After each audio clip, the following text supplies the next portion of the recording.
Mbele ya Mungu anayeweza. Tuko mbele ya Mungu anayeweza. Haleluya. Tuko mbele ya Elohim, tuko mbele ya Elishadai, tuko mbele ya Elishama, tuko mbele ya Adonai, tuko mbele ya Eligibo, tuko mbele ya Yahweh Sabaoth, tuko mbele ya Mungu anayeweza. Haleluya. Mwambie mwenzako uko mbele ya Mungu anayeweza. Uko mbele ya Mungu anayeweza. Hilo lilokuja nalo analiweza. Hilo lilokuja nalo analiweza. Na leo amepanga kulishughulikia katika jina la Yesu. Amen. Mpigie makofi Mungu anayeweza. Piga tena makofi ya nguvu kwa Mungu anayeweza. Haleluya. Unaweza ukaketi kwa furaha kabisa ukiwa unamshangilia Mungu anayeweza. Anayeweza hili kwa ajili ya kufungua mbingu, mambo yakae sawa sawa. Mpigie Yesu makofi na vigelegele. Piga makofi mengi na vigelegele. Haleluya. Sema katika jina la Yesu. Sema kwa nguvu katika jina la Yesu. Wewe guu. Toka katika jina la Yesu. Wewe guu.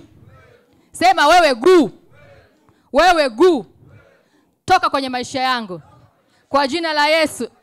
Toka kwenye maisha yangu. Kwa jina la Yesu. Achia maisha yangu. Kwa jina la Yesu. Ondoka. Ondoka. Nitafika pale. Nitafika pale. Wewe guu. Wewe guu. Achia maisha yangu. Achia maisha yangu. Katika jina la Yesu. Amen. Unajua guu ni nini? Unajua guu ni nini? Giza ukiwa na utupu. Haleluya. Amen. Giza ukiwa na utupu. Mungu anakwenda kuondoa kwenye maisha ya mtu jioni leo katika jina la Yesu. Sehemu yote yenye giza, sehemu yote yenye ukiwa, sehemu yote yenye utupu, Bwana anakwenda kuishughulikia katika jina la Yesu. Amen. Nimekuambia guu ili ushike vizuri, hiyo ni jini guu, gi ya giza, yu ya ukiwa, yu ya nini? Utupu. Hapo mwanzo dunia, ulimwengu ulikuwa ni giza, utupu na ukiwa. Mungu akaumba akaweka vitu. Na leo Mungu anakuja kuweka vitu kwenye maisha yako katika jina la Yesu. Sema amina kubwa kama unaamini. Haleluya. Mwambie mwenzako Mungu anakuja kuweka vitu kwenye maisha yangu. Kama ambavyo ule kulikuwa na giza, ukiwa na utupu, na Mungu alivyoanza kuviondoa vyote, akaondoa giza, akaondoa utupu, akaondoa ukiwa, akaanza kuweka vitu, akaanza kuumba, akaanza kuumba, akaanza kuumba. Na leo ndivyo hivyo atakavyokwenda kufanya kwenye maisha yako katika jina la Yesu. Amina. Fungua kitabu cha Yakobo sura ya 1 mstari wa 5. Kitabu cha Yakobo sura ya 1 mstari wa 5.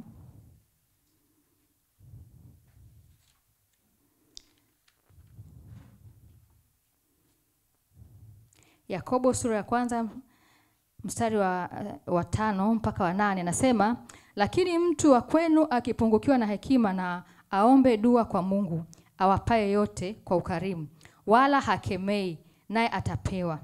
Ila na aombe kwa imani, pasipo shaka yoyote. Maana mwenye shaka ni kama wimbi la bahari lililochukuliwa na upepo na kupeperushwa huku na huku.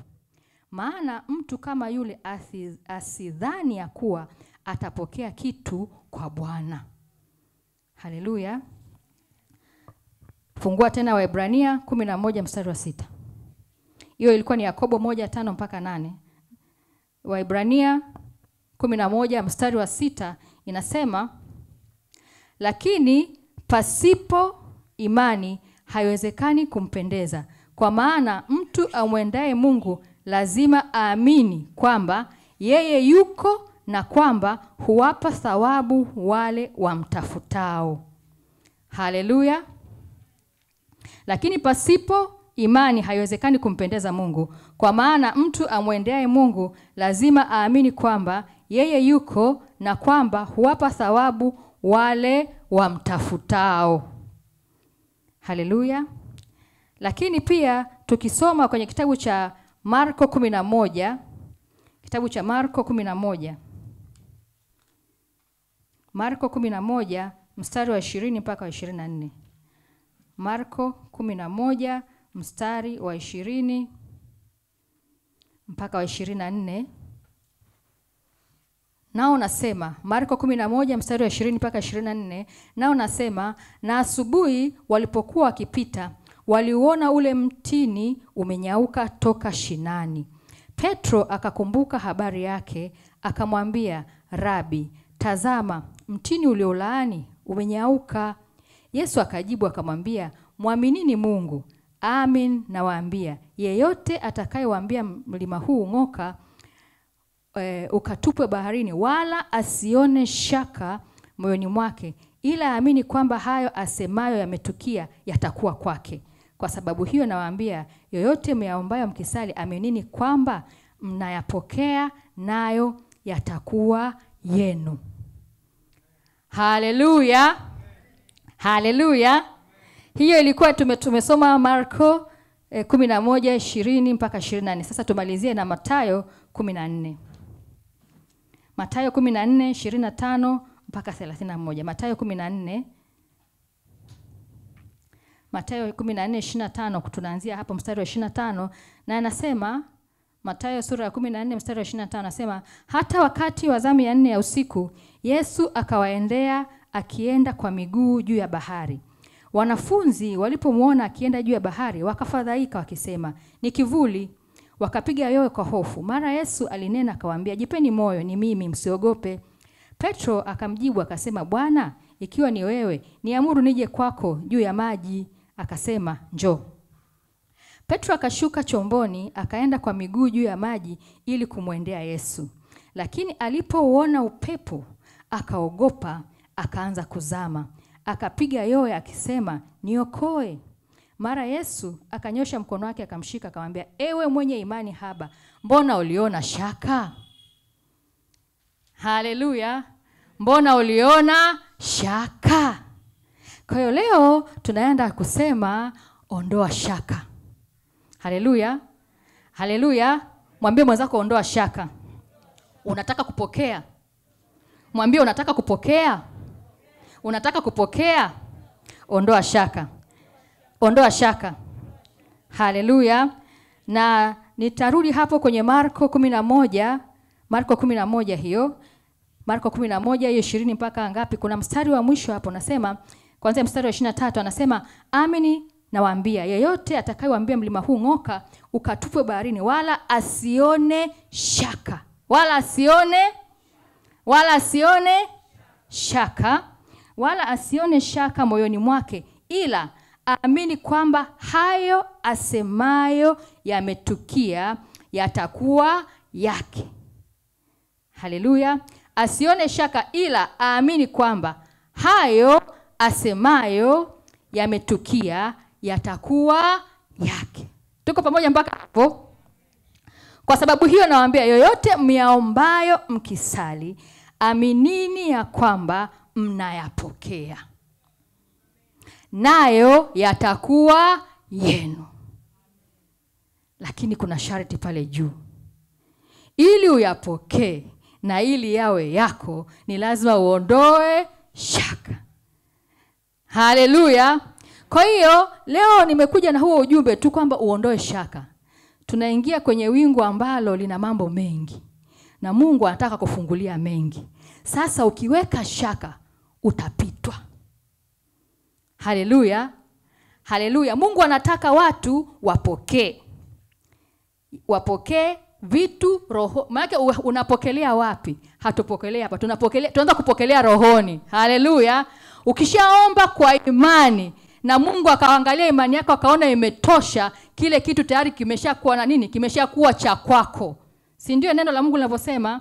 Tayari kimeshakuwa cha kwako. Kwa hiyo anasema, kwa sababu hiyo nawaambia, yoyote myaombayo mkisali. Kila mtu anasali hapa?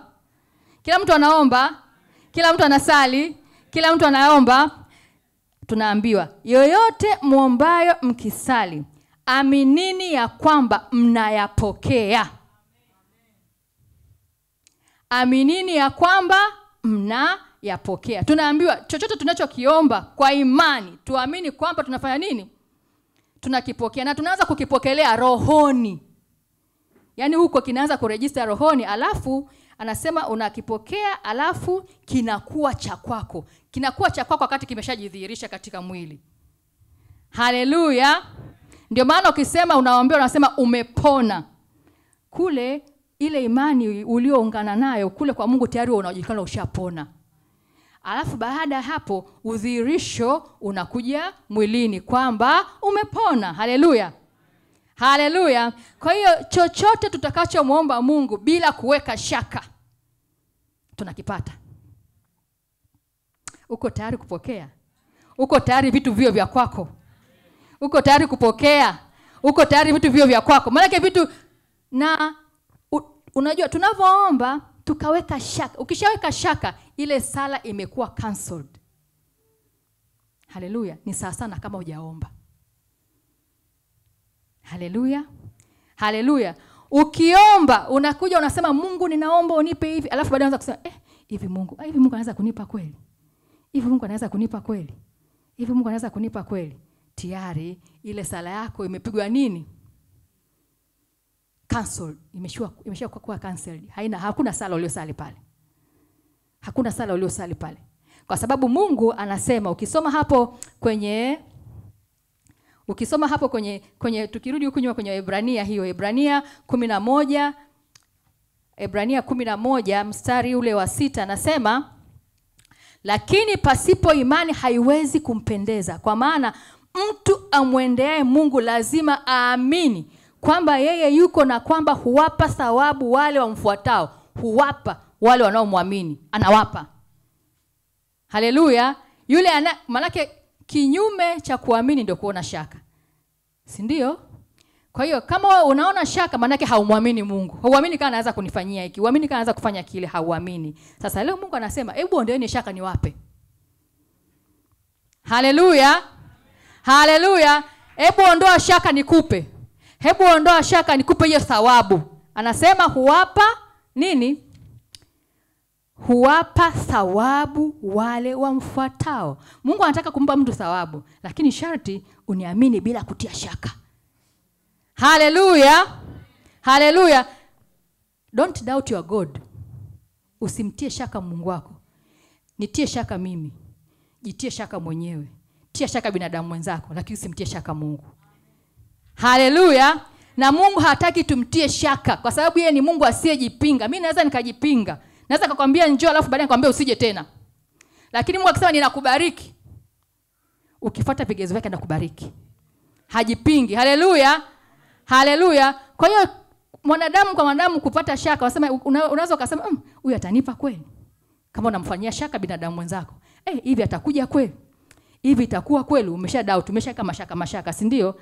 Lakini kwa Mungu akisema nataka kukufanyia kitu fulani, usianze kusema hivi Mungu atafanya kweli? Hivi ataweza? Hivi itawezekana kweli? Hivi itakuwa kweli? Hapo umeshamtilia shaka nguvu zake na uweza wake. Unachotakiwa kusema Mungu anakuambia nitafanya kitu fulani, unasema amina Mungu nashukuru, ninaamini utafanya.